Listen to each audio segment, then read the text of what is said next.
Hey guys, welcome back to my channel. So for today's video, I'm going to give you a quick how-to on magnetic lashes.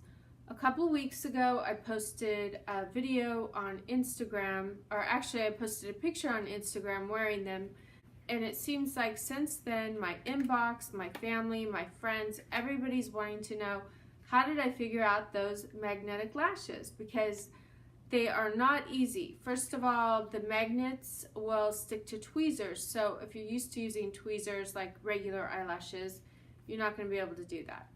So these are a few tips and tricks. And I want to say, if you're just starting out, buy the Accents, which is a smaller lash. It's meant for just the outer corner of your eye. It really gives, like, it's what I have on right now. It gives a real cat eye effect. I think they come in double wispies and demi wispies, just like the regular Ardell lashes. And I bought them all and I've played around with them all. If you'd like to learn a few of my tips and tricks, then just keep watching. Okay, my first trick is to put it on the top first. And you want to put just a very light coat of mascara on your eyelashes before you begin. I think what really worked the best is when I put the mascara on top of my eyelashes versus how you usually do it underneath.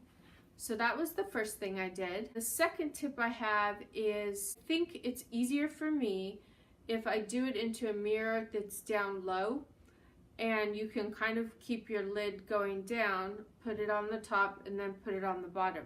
That's just a tip that I found worked for me. So it might not work for you, but these are just little things that I came up with. I haven't experimented with any of the other brands other than Ardell.